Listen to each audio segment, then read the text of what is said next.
नमस्कार प्रिय छात्रों। इससे पहले वाली वीडियोज़ में हमने गैस के दो नियम, चार्ल्स का नियम एवं बॉयल के नियम के बारे में अध्ययन किया था। आज के इस वीडियो में हम गैस के दो शेष नियम, एमेटोन का नियम एवं अवोगाद्रो के नियम के बारे में अध्ययन करेंगे। सबसे पहले हम एमेटोन के नियम के बारे में अध्ययन करते हैं। एमेटोन के नियम में गैस का जो आयतन वो स्थिर रहता है, यानी स्थिर आयतन पर किसी गैस की निश्चित मात्रा का दाब है उस गैस के परम तापमान के समानुपाती होता है।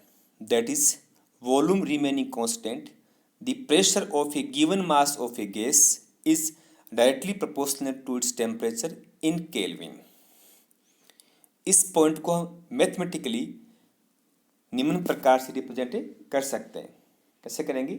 P प्रोपोर्शनल टू T, या P इक्वल टू क्या हो जाएगा? KT हो जाएगा।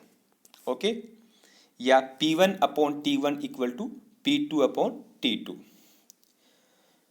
दैट इज, यदि गैस का आयतन निश्चित है तो उस गैस के लिए P और T यानी प्रेशर एंड टेम्परेचर का जो रेशियो होता है वो हमेशा कांस्टेंट रहता है। यह है एमेटोन का नियम। अब देखिए, इस समीकरण से क्या सिद्ध हो रहा है कि यदि हम स्थिर आयतन के ऊपर किसी गैस के लिए प्रेशर और टेम्परेचर के बीच में ग्राफ ड्रॉ करते हैं, प्लॉट ड्रॉ करते हैं, तो एक स्ट्रेट लाइन प्राप्त होती है। चूंकि इसमें वॉल्यूम कांस्टेंट है, इसलिए जो प्लॉट प्राप्त होता है उस प्लॉट को हम कहते हैं आइसोकोर कर्व, यानी सम आयतनिक वक्र कहते हैं। यानी कांस्टेंट वॉल्यूम पर प्रेशर एंड टेम्परेचर के बीच में जो स्ट्रेट लाइन प्राप्त होती है उस स्ट्रेट लाइन वाले कर्व को हम कहते हैं आइसोकोर यानी समआयतनिक कर्व कहते हैं, जिसको हम निम्नलिखित डायग्राम में रिप्रेजेंट कर सकते हैं। देखिए, आप ग्राफ हमने ड्रॉ किया है प्रेशर एंड टेम्परेचर के बीच में। एमेटोन के नियमानुसार क्या है? कांस्टेंट वॉल्यूम के ऊपर जब टेम्परेचर बढ़ता है तो गैस का प्रेशर भी क्या होता है? इंक्रीज होता है, यानी एक स्ट्रेट लाइन प्राप्त होती है। ओके, इसके लिए क्या है? वॉल्यूम जो कांस्टेंट है, मान लिया हम वॉल्यूम V1 मान लिया, इस V1 वॉल्यूम के ऊपर हमने P और T के मध्य ग्राफ खींचा तो ये निम्न प्रकार की स्ट्रेट लाइन प्राप्त होगी। इसी प्रकार मान लीजिए एक अन्य वॉल्यूम है V2 है, उस पर हमने ग्राफ खींचा तो वो इस टाइप ग्राफ प्राप्त हो जाएगा। इसी प्रकार हमने V3 वॉल्यूम पर ग्राफ ड्रॉ किया तो इस प्रकार ग्राफ प्राप्त हो जाएगा।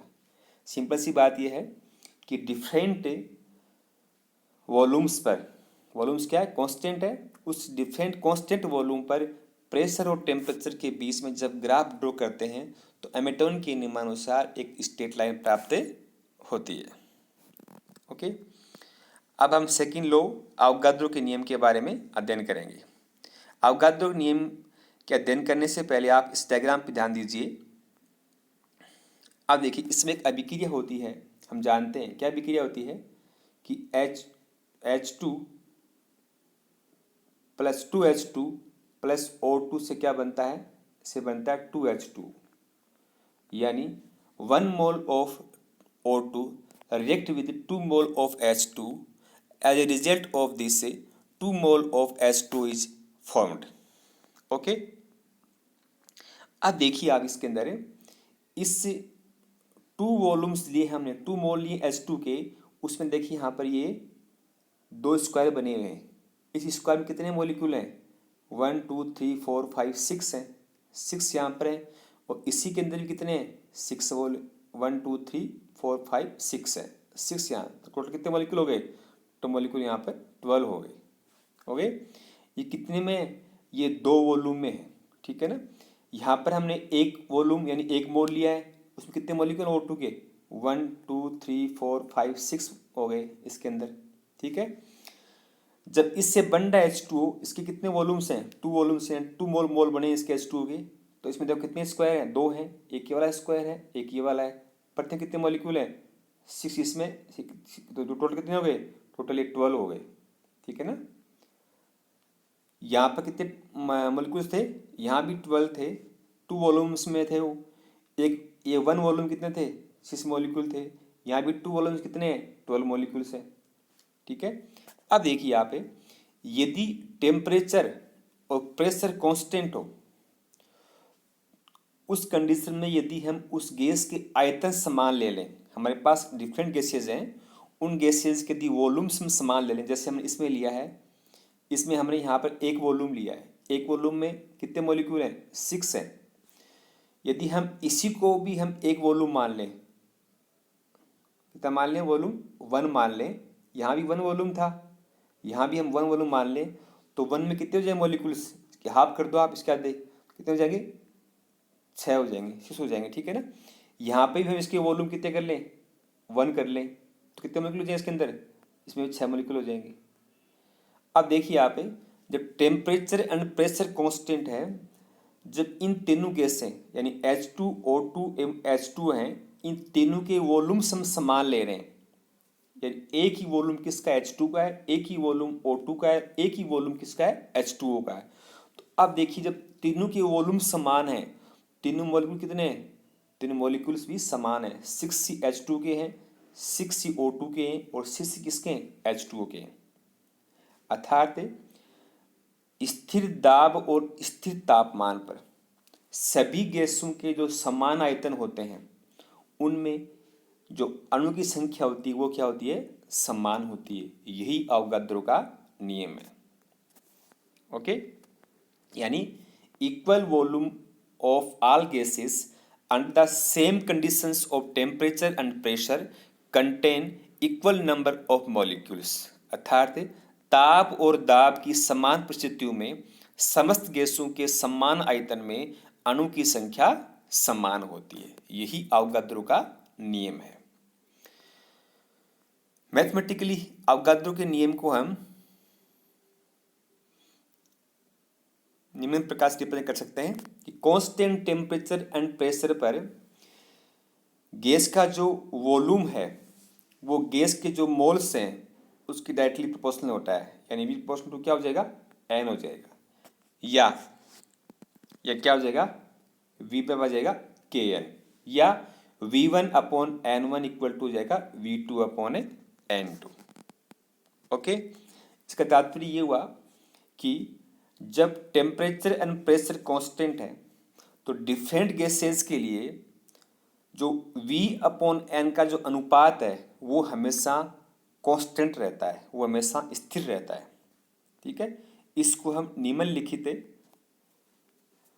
एग्जाम्पल द्वारा एक्सप्लेन कर सकते हैं। अब देखिए हमारे पास 2 बीकर है, इसके अंदर 2 गैस कंटेनर है, दोनों में प्रेशर समान है, यहाँ भी 1 एटमॉस्फेयर है, यहाँ भी कितने 1 एटमॉस्फेयर है। हमने टेम्परेचर भी क्या मान लिया, दोनों में समान मान लिया। अब देखिए पहली बार जो बीकर है कंटेनर है उसमें 1 मोल गैस भरी हुई है, इसका कितना वॉल्यूम है, इसका वॉल्यूम है 20.4 लीटर। ओके, जब हमने इस गैस में, इस बीकर में 1 मोल गैस और ऐड कर दी तो कितने मोल हो गए, अब गैस के 2 मोल हो गए, गैस के 2 मोल हो गए, तो वॉल्यूम क्या हो गया, वॉल्यूम डबल हो गया, 44.8 हो गया, क्योंकि हमने पढ़ा है ग्रीस समानुपाती क्या है, एन है। जितना एन बढ़ेगा उतना ही क्या बढ़ेगा, वी बढ़ेगा। देखो यहाँ पर वी कितना था, 22.4 लीटर था, कितना एन था, एक ही था, लेकिन जब एन डबल हो गया तो वी भी क्या हो गया, यहाँ पर डबल हो गया, 44.8 हो गया, हो गया। अब देखिए इस वाले केस के लिए यदि हमें v अपॉन एन का मान ज्ञात करें, यानी v1 अपॉन n1 ज्ञात करें, तो कितना आएगा 22.4 और नीचे अपॉन क्या आएगा 1, कितना अनुपात आ गया 22.4 आ गया। ठीक है ना। अब देखिए इस वाले केस के लिए यानी v2 अपॉन n2 के लिए हम ज्ञात करते हैं, v2 upon n2 equal to 44.8, तो v2 है और कितने मोल्स हैं, 2 हैं, तो कितना आंसर आया 22.4 ही आएगा लीटर। यानी दोनों केसेस में क्या रहा है, दोनों ही केसेस में v अपॉन n का जो अनुपात है वो कितना आ रहा है 22.4 ही आ रहा है, यानी अनुपात क्या आ रहा है, कांस्टेंट आ रहा है। तो यही अवोगाद्रो का नियम है। इस प्रकार हमने केस के चारों नियम, बॉयल का नियम, चार्ल्स का नियम, हैमिल्टन का नियम एवं अवोगाद्रो के नियम का अध्ययन कर लिया। अब हम नेक्स्ट वीडियो में इन नियमों के आधार पर आदर्श गैस समीकरण का व्युत्पन्न करेंगे। Thank you.